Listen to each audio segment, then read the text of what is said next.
Some viewers may find the following video disturbing. Viewer discretion is advised. Hey everyone, welcome back to Board Games Unlocked, and Devin and I are doing a discussion for Divinity Original Sin. If you're new to the channel, every series that I do, there's always basically kind of like a small, first impressions or preliminary discussion for campaign games, just because I would never get a review out in time to make it matter if I waited till the very end. You beat the campaign, guys. Now let's talk about it. Yeah, let's talk about the whole campaign. 3 hour long, 3 hour long video. So we do a discussion, and then we always do a secondary discussion if we finish the campaign, and if we don't, we still do one to talk about why we're quitting the campaign. And here we are with Divinity Original Sin, which is a game that I had originally avoided just completely. Yeah. Because IP games, especially ones like this, make me so wary that it's like, okay, if this is so close to the video game, then I'll just play the video game. Right. Same story, same beats. Why should I bother? Exactly. Why should I spend $400 when I could spend $60 to, or even less, because Divinity Original Sin is definitely cheaper. Yeah. That's like, why should I avoid it? Or why should I play it? And we were at Gen Con. I remember seeing the booth, and I was kind of looking at it. It's like, well, I do love campaign games. I actually play campaign board games more than campaign video games. So I was like, looked up videos and stuff. I'm like, all right, I gotta know, is the story different? And I went and talked to the guy, and he was like, well, the beginning is similar, but it wouldn't be much fun if it was the same story. So according to them, it's different. So we got it, and here we are playing it. And Devin, what do you think of Divinity Original Sin, the board game, so far? This game sucks! It's terrible. No. So far, I am enjoying myself. Yeah. The systems are pretty smooth so far. I weirdly, is it fair to a little bit of comparison to Gloomhaven in a way, or am I off? I suppose I'd be surprised. I'd be curious as to where I'm getting it. I suppose maybe it's just the character, how the monsters come out and whatnot, and the card systems in a way, and maybe I just get faint beats of it, but yeah, not a lot of the systems. I get more Oathsworn, funny enough, with the card system anyway. Yeah, the cooldown system. I know this actually has a legit cooldown, and the Oathsworn had the cycle, but. Yeah, so far it's pretty smooth. I'd say with the number of SAS effects, they leaned heavily into the area effects, which was very big in the video game. Yeah. So I'm happy to see that. Let's see here. Movement system's different. We don't get a proper map. Yeah, that's the most intriguing thing. Is basically this is kind of a map book game, like Familiar Tales or whatever, where it's everything is isolated onto one map, and I very much enjoy that. One, it keeps it succinct, it keeps it clean in one spot. Hey, you're at the upper beach. Here is the deck for upper beach. That is it. Right. There's not going to be any surprise. Set up 17 more tiles and 80 minis, and it's like, fuck off. Oh yeah, big time. And it's like, nope, that is all. It's all right here. Everything you could ever know about your location is going to be right here. Yeah, it makes the setup incredibly smooth. It's like I don't have to fiddle with 5 map tiles, or setting up particular terrain squares or whatever. Right, having to worry about, okay, I have 5 movement points. It's like, nope, you're in explore phase. Literally go wherever you can get to, and then reveal a card. You're in combat now. Now each location is movement. I'm sure locations get a little bit more complex, but I was wary about that as well, because I was like, is it going to be too simple? Is it not going to make any thematic sense? It's certainly different. I'm still getting used to it, but so far the spacing hasn't been awful, and we've been able to be a little tactical with this last fight. Yeah, because I was thinking they can get to us no matter where we're at. That's stupid. Okay, so never move. Right. But we've already demonstrated that it's like, oh, okay, yeah, no, that's 3 spaces away, that's 3 spaces away, so we're going to have to taunt them away so we can move and still be out of way so we can recover and heal. Yeah, is it exactly like the video game? No, and it couldn't ever be. Yeah. This game would be. But no.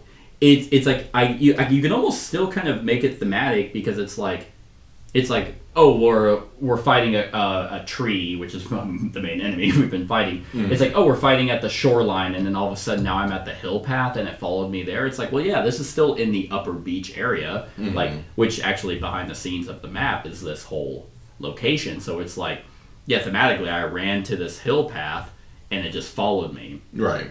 But yeah, the combat becomes very tactical, but it still works. Like, I'm more impressed at how they were able to make it very, like, have depth with the simplicity of just these heavy locations, like these 5 locations in this case. Right. And then again, my other worry was, oh, is it going to be dice heavy? Which it is dice heavy, but they've already given you tons of mitigation. Yeah. Tons of ways to re-roll that. It's like, look, I'm not saying give me every single result I want. Otherwise, I mean, I could just do that. I can just be like, oh, I rolled 3 whites. This is what I got if I wanted to cheat that bad. But it's like, give me some mitigation. And then I'd live with the results of that. Let's see. The tutorial system was Very amazing. good, nice and smooth. Yeah. Because I was worried, because, you know, any of these big campaign games, you know, you're Aeon's Trespass, you're KDM, and it's just like, what? Let me go to rule 56. Yeah, here. walls, like 50, 70 page rule books that it's like, yeah, we have a tutorial system. It's like, yeah, no, you don't. Yeah. And here, yeah, I mean, pretty much from the tutorial system, you're able to get going, and then it's like, oh, use the rules actually as a rules reference more than anything. Yeah. So far, I'm enjoying the way that it is very exploration focused. How it's just kind of the world's kind of opening up before us, and it seems like, oh, there is multiple paths. So we've already had like a triple branch path, followed by however many branches were in this path. So as we found our way to a smuggler ship, maybe there was another exit point elsewhere. Yeah, like this one, and it also tells us, like at the very beginning, it's like, hey, this place has multiple exits, and if you find them, then you're able to just go and pick one, which way you want to go. I very much enjoy that. I love branching narratives that, like, I mean, this Atlas book is real. I mean, each page is a location. Right. So that is so cool. And I like decks. Like, I like the succinct deck of being like, okay, we're at the cliff face. Okay, well, we just find 2, and we do whatever it says on the top and flip it. Like, most of them are double-sided. You never know what you're gonna come across, and even if you fail, like, we've already missed stuff. Yeah. Like, literally two legit games in, which 2 things have come up. Hey, do you have Pet Pal? Nope. Okay. Yeah. That's it. Yeah, I'm like, well, I'm happy that because I was worried, you know, look at Pet Pal, I'm like, how much are they actually going to use this? And then 2 times. Same time when I play the fucking game, I'm like, do I want more dialogue, or do I want more combat prowess? Yeah. Combat prowess! With Baldur's Gate, that I was like my first character, I was like, yep, animal handling or animal speak. So, because it's like, I know it's going to come up, and I want to be able to speak to animals. And I almost went with Pet Pal. Yeah. Just for shits, because I'm like, what happens if it comes up? But I thought the exact same thing. It's never going to come up. Yeah. And it's like, dang it.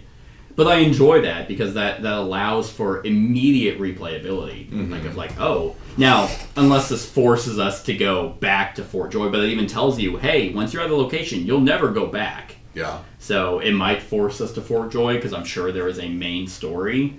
But in the Nemesis expansion, it mentions, hey, like, we can start doing that once we reach one, and it mentions one of the epilogues. So it's like, well, clearly that already tells me there's multiple endings. Yeah. So you already have a sheer amount of replayability. The art is gorgeous. Like, I just love map books. Like these types of books, like with Gloomhaven, Jaws of the Lion, or Familiar Tales, or things like that, where it's just like, oh, we want to play. Okay, we're on the scenario. Boom, we're done. Oh, I know. Like, the sprawling tiles and stuff. It's like, it's fine if you can just set it up and leave it, but as soon as like they start making you add more stuff, it's like, God, this is annoying. It breaks immersion. Reach for the minis. Reach for this map. Reach for the whatever. And actually, funny enough, speaking of minis, I have them. If they're just for bosses, then I love that because, for example, I'm doing a game called Fate Forge, and it uses wooden discs for enemies, and they're easy and quick to put out. But if it's a boss, I have a boss thing where it's like there's like 4 minis. Hey, you're fighting this axe boss. Boom, just put the mini out. Okay. I am actually really enjoying that, and having the mobs be. This is amazing. Yeah. Like looking at it and be like, we know where A is. A is over here on the fast or slow. I don't need a million minis to move around. That is weirdly equally thematic for me to still look at its minion thing and know exactly how much health it has, where its statuses are, and everything that's on its card. And I was worried that it was going to take something away, but I like combat immediately engaging. There's a lot of moving parts. A lot of things going on. I mean, the sheer variability of what we could craft starting out. Literally, yeah. I mean, any level 1, so essentially it's like 2 skills from each tree you can pick, but there's many trees. And you could go as many level 1s, and so like I just picked one from like 1 of each from 4 different trees. Yeah. And it's really cool. Like, and when we level up, I guess we can change our skills for 1 for 1 each level. Yeah. So full respec every level if you so choose. I'm assuming every time we level up, we get a new talent. So like 4 talents. Yeah. Like it was like pick any 1 level talent, any item, chest item, and any level 1 item, and any 4 skills. Yeah. Like. Just from the get-go, it was like, immediate just build opportunities is so cool. Oh, sorry. But yeah, it definitely seems like a lot of these skills play off of either some stat or some element. Because so they definitely want you to use them together. Because it seems like, if I just go pure, just like, all these are zap spells, I attack an area and deal so much damage. Yeah. But it's like, you also need setup spells, so that's going to cause like an area effect. Sometimes it looks like that's cool that they have map tiles that are already elemental. Yes, I like that. That's cool that I don't have to make them myself every single time. That'd be annoying. Because then you kind of do the same thing over and over. Yeah, it's like, okay, first I got a rain, and then I got a lightning. Yeah. But that's cool. And that makes my effect like Elemental Ranger. Just being on elemental space, I have infused arrows. Yeah, I mean, in my entire build with Cassian, I was kind of like, I can have 2-handed items as one-handed? And that allows me to do Duelist? That's cool. Like...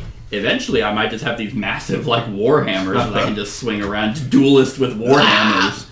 And it gives me extra armor. I mean, we are ass against magical effects, so... Oh, boy. When that comes around. But so far... Yeah. I had heard, and I remember this as whenever we got into our first real combat, I had heard that the game is brutal. And it very much is. Like, I was like, plus fucking 4? Level 1 enemies immediately what plus these 4. Shitheads can one-shot. Yeah, literally, because it's based off a roll. We saw it in the tutorial, where it's like the Darkon's dick boy, whatever he was, just like, 8 damage. It's like, okay. I'm dead. And then I was like, wait a minute, I have sidestep. If I can roll that symbol, then I evade it. We ended up winning that because of it. But, yeah, it might be a little too brutal, but it seems like if you just lose the combat, you just kind of get the defeat effect. And it's like, unless it says that you outright lose, then you just come back with 1 HP and get to keep going. Right, you take whatever debuff. Like, apparently losing gold and shit. We would have lost, 5 gold for that? Yeah. Yeah. So, okay. But I like how it's not like, you went down, start the whole location over again. Yeah. No, for sure. That would just be fatiguing. Yeah, it's like, I'm not playing, or I'm never losing, so great, it's another one of these. I also really like how every location is actually on a timer. So you're not, unless you constantly split up, which is not smart, because then it's like, oh shit, there's 3 of these vegetal guys on me, help me. I can't really see them. You're not going to see everything. Like, kind of like you're almost forced where it's like, I'm at 1 HP, dude. If we run into a fight, we're wiped. So we can leave now. Let's just leave so we can. And then it's like, oh, you fully heal upon going to a new location. Yeah. That's just, again, something that's so clean and taken advantage. So each location you go to, you start off fresh to explore. But I like how it's just awesome to have this track line up with the pages. So then it's like, okay, the next one would have been card B, and we told us, hey, there's some creeping poisonous fumes moving in that you probably don't want to be around. Or the first one, it's like, hey, the tide's coming in, and then it's like, okay, everything became wet. And we're like, okay, everything deals all the damage. Oh no, our socks and shoes are wet, and it's like, yeah, if you're in the water spot, now you take damage. Yeah. It's like, oh no. So I like that. I like how you're kind of on a time crunch, because there are some games where it's like you have so much freedom to do stuff, you just get to see everything. And for campaign games, it's like, I personally like not seeing everything, because that means if I replay it, it's like, oh, we didn't go to the wreckage this time. Yeah. I failed the cliff face last time and ate shit, so it's like, this time let's see what happens if we succeed. It just allows for replayability and fun stories while not making it this sprawling narrative book of I'm not reading to you for hours upon hours. Yeah, I have to say it's been nice. It's been like contained, sort of like not narration, but just what you've had to read. It's like snippets on the descriptions on the cards. So far, we haven't seen. We don't know if it'll turn into that, but so far it seems very clean and not overly verbose. Yeah. Which definitely can just get fatiguing. Like, there are games for that, like Dawn of Madness, for example. It's like, I will never play with you because you would just listen to me read for 4 hours. Yeah, damn. Ariana loved it because she got invested in the story, but it's like, man, I don't want to read to my friends for that long with very little gameplay. You know how bad as Lisp is? Jeez. It's horrible. It's horrible. Yeah, I also love how the status effects are different, like, it affects us differently versus them. Again, super clean to throw in there. It's just like, oh, okay, now they're blinded. Okay, grab blinded, flip it, and put it in that cooldown. Yeah, very much a combat system based around, buffs and debuffs. Like, you are supposed to be debuffing them. They're going to try to debuff you or whatever. Yeah. But you also don't have to. Like, yeah, exactly. My build doesn't deal anything with elements. I mean, I guess my Assassin's Dagger can do poison. Right. But you rush in, you stun. Yeah. You deal damage. I attack a lot. Yeah. And that's what I wanted to do. And immediately from the get-go, that works. I love this cooldown system. That is, I just like cooldown systems in board games. I really like that in Oathsworn. That okay, this is going into my 3. The only way is for me to do something to get into my 2, and then if I play my 2, then they move over. Otherwise, it's just sitting there, and my 3 is my really good card. It just feels like, okay, I have this riposte, and if I play it, it goes into my 4. So for the next... Because whenever it hits 1, it flips. So it's like, okay, I have 3 rounds to be able to parry someone. And if no one actually comes at me, then it's wasted. And it actually never popped off. What do you think... So, sticking out around with combat, what do you think about the enemy's targeting? Or the 50-50 die? Well, yeah, where it's like they go after the closest, or they go after whatever their targeting thing is. I like that that's different. It's okay. Like static. So, like, okay, this enemy type does this. Yeah. It saves on text, probably. That's true. On the card, so saved on space. Let's see. I mean, how many targets are they going to have generally? Most 4.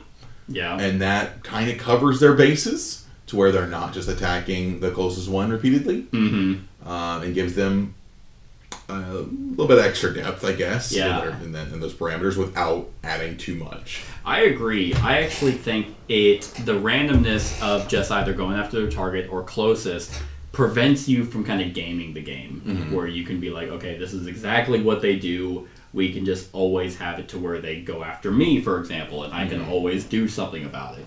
It's like, I'm going to try and parry them, and I have that set up, but nope, shit, he leaves me and goes after you. Oh, wait, that's good, because now I can opportunity attack him. Yeah. So you could still kind of be extremely strategic. I'm amazed. Like, I am having a really good time. It's just enough story that I'm invested. These journal entry cards are just kind of like, here's your branching paths. Like, and already from the get-go, I feel like this, The Man Who Fled, because it doesn't have one of those symbols, might be a side quest. Could be. I mean, he better be something, because he made us fight fucking tree beasts. He's about to be dead, is really what's going to happen. Because I was like, where the hell is that guy? Like, that dude, that sucked. Yeah, like, and I know just from looking at or setting up the cards, it goes up to level 6 items, and there are 3 acts, which I think there were 3 acts in the video game, right? Because there's 3 acts in Baldur's Gate. I would assume Divinity is kind of the same way. Yeah. And the other amazing thing about these map books is just the fact that they're allowed to put rules on here. Oh, yeah. So instead of having to be like, well, I don't know what that is, and you're fumbling in the rule book, it's like, no, it's on the map thing, because the Gloomhaven, Jaws of the Lion, and Frosthaven did that, where it's like you're able to put text as reminders as you're playing, so you're not living in a rule book the whole time. Nice. And hell, I haven't even really looked at this except for a few things, because the tutorial could just kind of explained it. Yeah. Hell, even, I guess, skill schools, it tells us exactly what the skill schools do. God, how many are there? 1, 2, 3, 4, 5, 6, 7, 8, 9, 10, 12. Yeah. 12 skill schools. 13, technically. Yeah, I was going to Nemesis, say. I think the Haunting Keep adds one, too. Oh, really? I think so. That one we can't do quite yet, but I thought it did.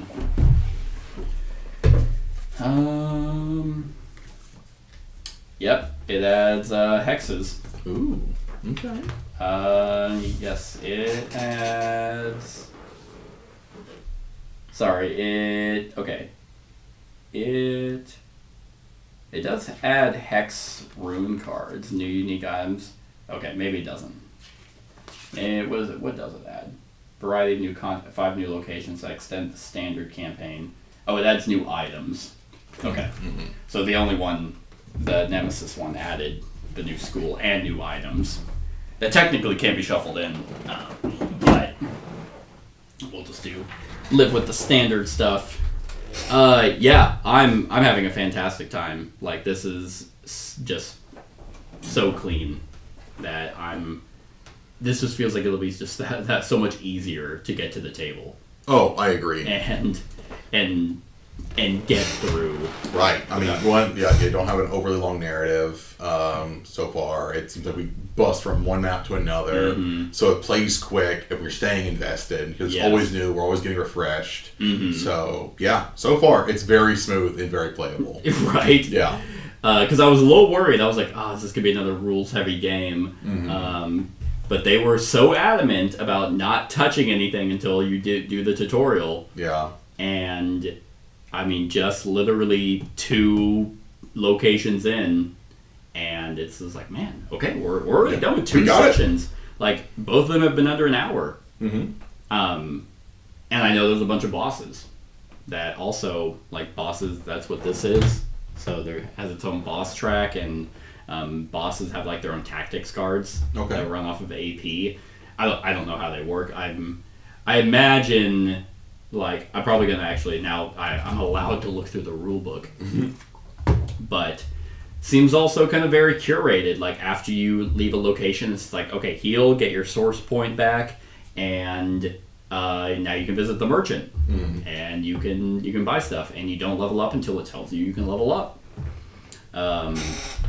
So I'm very excited to see how just how this campaign progresses. Yeah. Do you have any negatives on the game? Negatives? Well, with any smoothening of a game, you can lose, some people might feel like a personality to it. Yeah. So, I mean, so far we're not feeling that. I'm not really feeling that. We'll see as we play further if it gets a little stale, right? Which I guess I'd be a little worried about. But so far, I'm enjoying. It's an exploration element, and I'm liking that. And I'm like, exploration. I love that. Yeah. So I can just keep soldiering forward. Yeah, it's not like a party exploration either, where we have to agree on where we go. It's like I'm gonna go to that location. Yeah. All right. Well, I'll leave you to it, and I'm gonna go see what this is about. And I like how there's also stuff where it's like, oh, okay, you can't do this. Like, for example, you don't have Pet Pal, I do. It goes to the holding area. So now I can see that. It's like, okay, now I'm going to go there. And you don't have movement points. It's exploration. Okay, I'm all the way here. Now I can go here and deal with the Pet Pal location.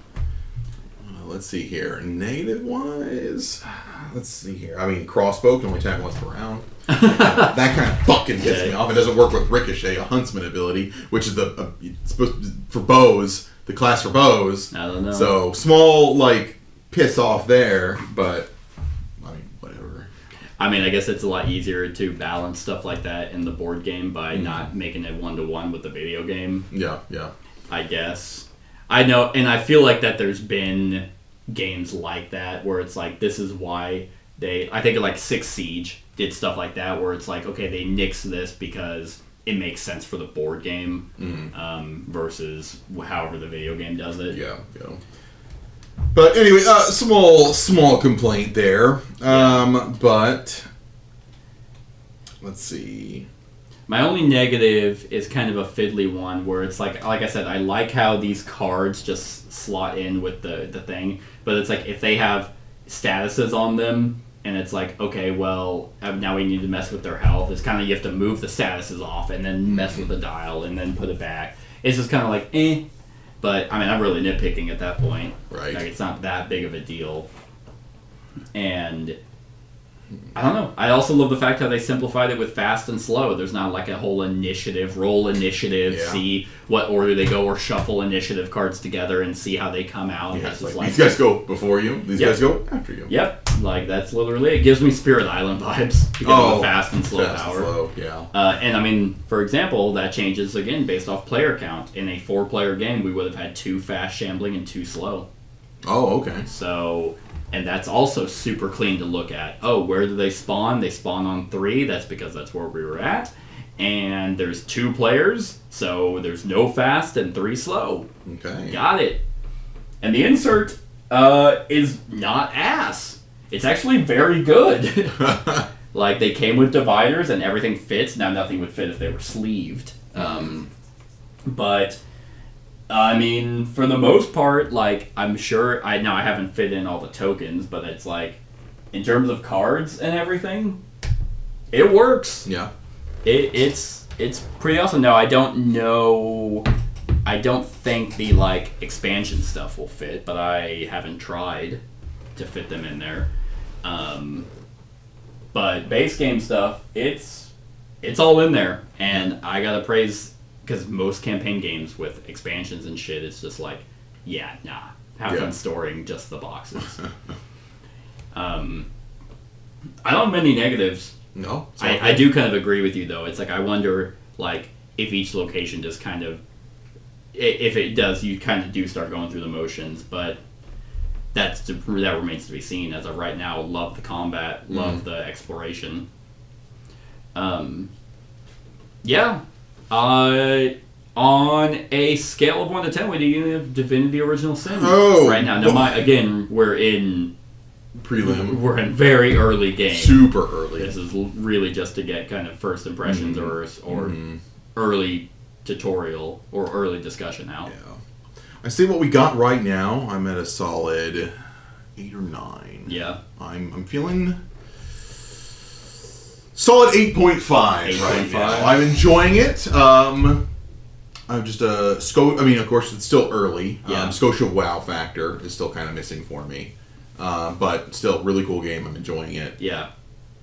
I mean, here's the one thing that would this nosedive for you if they followed the video game?